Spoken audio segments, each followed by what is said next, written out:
Very good morning friends. तो आज हम बात करने वाले हैं एक स्पेशल प्लेलिस्ट की स्टार्टिंग के साथ जिंक की। ये प्लेलिस्ट आपकी हर एक एग्जाम पॉइंट ऑफ व्यू से इंपॉर्टेंट है, चाहे वो आपका जेएनयू का एग्जाम हो, दिल्ली यूनिवर्सिटी का एग्जाम हो, आईसीएमआर का एग्जाम हो, सीएसआईआर हो, गेट हो। इस प्लेलिस्ट से आपको क्वेश्चन हर बार हर जगह मिलेगा। इवन जो गवर्नमेंट जॉब्स में एग्जाम दे रहे हैं, एसएससी देते हैं या दूसरा कोई पैरामेडिकल का एग्जाम देते हैं या एमएससी बेस्ड पर जो एग्जाम फिल होते हैं, आपको 101% आपको क्वेश्चन इस स्पेशल प्लेलिस्ट से मिलेगा। तो आज हम स्टार्ट करेंगे। सबसे पहले जिंक के बारे में बात करेंगे। जिंक ही मैंने सबसे पहले क्यों चूज किया है, उसका एक रीजन है, क्योंकि पिछली बार जो आपका क्वेश्चन था आपका जेएनयू के एंट्रेंस एग्जाम में, वो आपका जिंक पर ही था।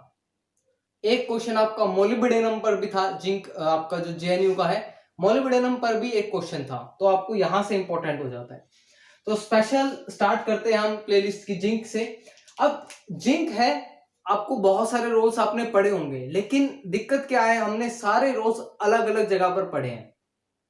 कुछ आपने फ्री रेडिकल्स के टाइम पर पढ़ लिए होंगे, कुछ रोल आपने स्पर्मेटोजेनेसिस में पढ़ लिया होगा, कुछ आपने टेस्ट सेंसेशन में यूज पढ़ा होगा, लेकिन अलग अलग जगह पर पढ़ने के कारण हमको याद जिंक का रोल बिल्कुल नहीं है। तो इसलिए एक ही जगह पर है और आपको पूरी इंफॉर्मेशन मिलेगी। तो सबसे पहले जिंक क्या है, आपका एक इंट्रासेल्यूलर एलिमेंट है। हम सब जानते हैं जिंक एक इंट्रासेल्यूलर एलिमेंट है। अब ये आपका एक नॉर्मल सी चीज थी कि इंट्रासेल्यूलर एलिमेंट है, ये कभी भी आपसे क्वेश्चन नहीं पूछा जाएगा। जो आपसे पूछा जाता है वो इसकी प्रॉपर्टीज है, इसकी वैल्यूज है हमारे लिए, वहां से क्वेश्चन पूछा जाता है। तो इंट्रासेल्यूलर एलिमेंट है और जिंक जो है आपका हेल्प करता है किसमें, स्टोरेज और सिक्रीशन ऑफ इंसुलिन में। तो जो डायबिटीज के पेशेंट है, अब ये आपने कभी डायबिटीज में पढ़ा होगा या आपने एंडोक्राइन वाले चैप्टर में इस चीज को पढ़ा होगा कि जब, या फिर आपने सिग्नलिंग में पढ़ा होगा कि जिंक मोटिव जो चाहिए होता है।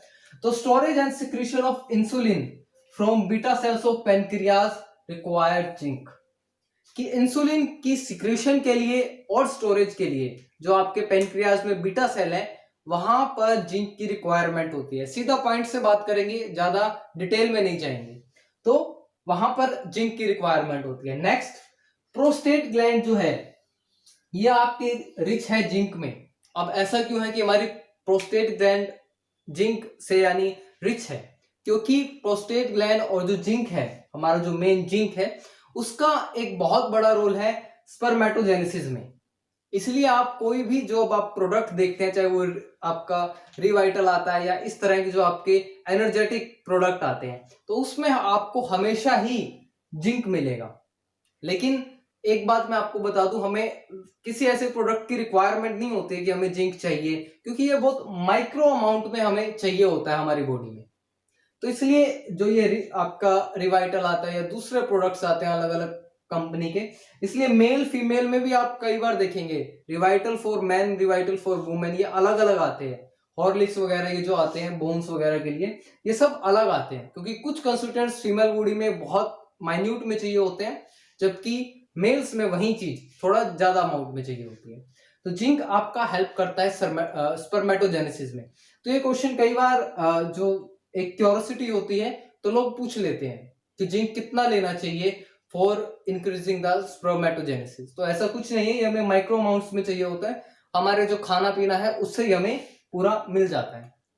Next, zinc is essential component. अब यहां से आपका जो क्वेश्चन था कार्बोनिक एनहाइड्रेज और अल्कोहल डिहाइड्रोजिनेज, ये क्वेश्चन आपके बहुत बार पूछे जा चुके हैं। पिछली बार जो क्वेश्चन था वो आपका कार्बोनिक एनहाइड्रेज पे था, जिंक आपका जेएनयू में। पिछले पेपर्स में देखेंगे तो अल्कोहल डिहाइड्रोजिनेज पे था। इसी तरह से जो डिफरेंट यूनिवर्सिटीज एंट्रेंस एग्जाम लेती है, वहां पर क्वेश्चन आपको मिलता है। तो ये आपको याद रखना है कि एनहाइड्रेज, डिहाइड्रोजिनेज, ये जो दो हैं आपके, कार्बोनिक एनहाइड्रेज और अल्कोहल डिहाइड्रोजिनेज, ये पेट क्वेश्चंस बनते हैं आपके एग्जाम के लिए।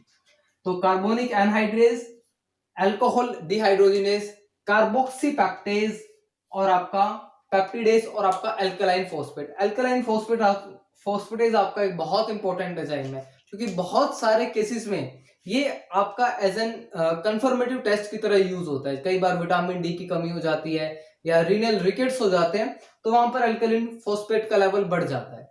तो इसलिए ये एक इंपॉर्टेंट एंजाइम हो जाता है आपका एल्केलाइन फोस्फेटेज।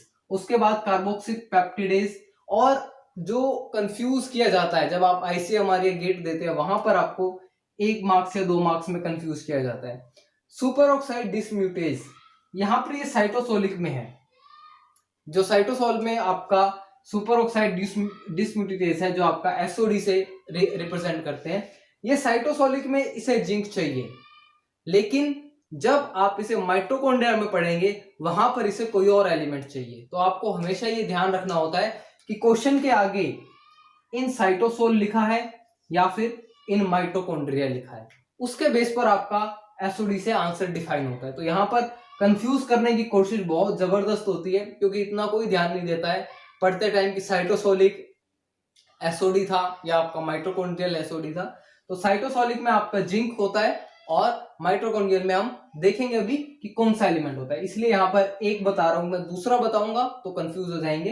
तो साइटोसोलिक में आपका जिंक होता है, और जिंक का एब्जॉर्प्शन होता है आपका इंटेस्टाइन में, ड्यूडेनम में आपका जो है जिंक का एब्जॉर्प्शन होता है ड्यूडेनम में।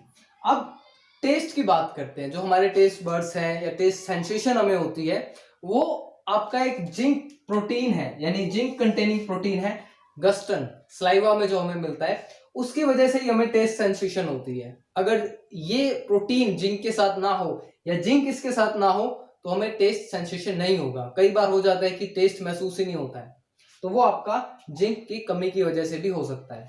तो गस्टिन आपका एक जिंक कंटेनिंग प्रोटीन है जिसकी वजह से हमें टेस्ट सेंसेशन होता है स्लाइवा में जो प्रेजेंट है।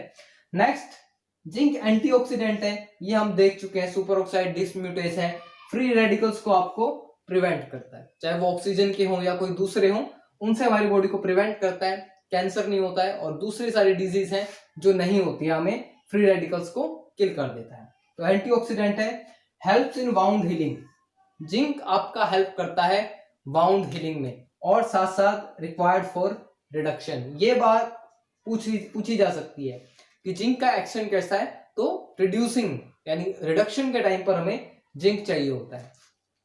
तो अब हमने जितना भी पढ़ा है, यहां तक जितना भी आपने देखा है, वही चीज अब सारी डेफिशिएंसीज में आ जाएगी, और जब मैं डेफिशिएंसीज बताऊंगा तो आपको पहले से ही लगेगा कि हाँ हमें इसकी डेफिशिएंसी पता है। सबसे पहले हमने पढ़ा था कि यहाँ पर जो इंसुलिन है, जो प्रोस्टेट ग्लैंड रिच है, आपका स्पर्मेटोजेनेसिस में होता है। अगर जिंक की कमी है तो आपका स्पर्मेटोजेनेसिस इंपेयर्ड हो जाएगा। नेक्स्ट, टेस्ट सेंसेशन हमने देखा था, तो लॉस ऑफ टेस्ट हो जाएगा। वाउंड हीलिंग में देखा था, पुअर वाउंड हीलिंग हो जाएगा। ग्रोथ रिटार्डेशन, क्योंकि इसका जो रोल है यहाँ पर आप इंसुलिन का देख रहे हैं, अगर जिंक नहीं होगा तो आपका इंसुलिन सिक्रेशन नहीं होगा और आपकी ग्रोथ रिटार्डेशन हो जाएगी। और इसके साथ साथ आपको डिमेंशिया, जो आपके साइकोटिक चीजें हैं, साइकोटिक डिसऑर्डर है, डिमेंशिया होता है, चीजों को भूलने लगता है इंसान, और ये एज के साथ हो जाता है। कुछ आप देखते होंगे अपने ग्रैंडफादर ग्रैंडमदर को, तो वो भूलना शुरू कर देते हैं चीजों में। तो वहां पर डिमेंशिया, डिप्रेशन, और आपका जो है इसमें अनीमिया भी इंक्लूड है, क्योंकि जिंक नहीं होता तो आपको भूख भी लगना कम हो जाती है। तो अनीमिया के साथ साथ ये केस भी रहता है लॉस ऑफ एपेटाइट का। तो ये सारी चीजें जो है आपकी कुल मिलाकर, आपको अगर इसकी वैल्यूज पता है कि कहाँ यूज है, तो आपको कभी भी डेफिशिएंसीज में दिक्कत नहीं आएगी। आने वाली वीडियोस में हम नेक्स्ट जो एलिमेंट्स है उनको देखेंगे। क्वेश्चंस आपको पक्का मिलेंगे, आप पिछले प्रीवियस ईयर्स के पेपर देखेंगे तो आपको मिलेंगे। मैं देखता रहता हूं अक्सर कि कहां से क्या कॉन्सेप्ट उठाया जा सकता है और आसानी से जिसे बताया जाए। तो I hope you like the video. For your support you can press the subscribe button. Thank you so much and all the best.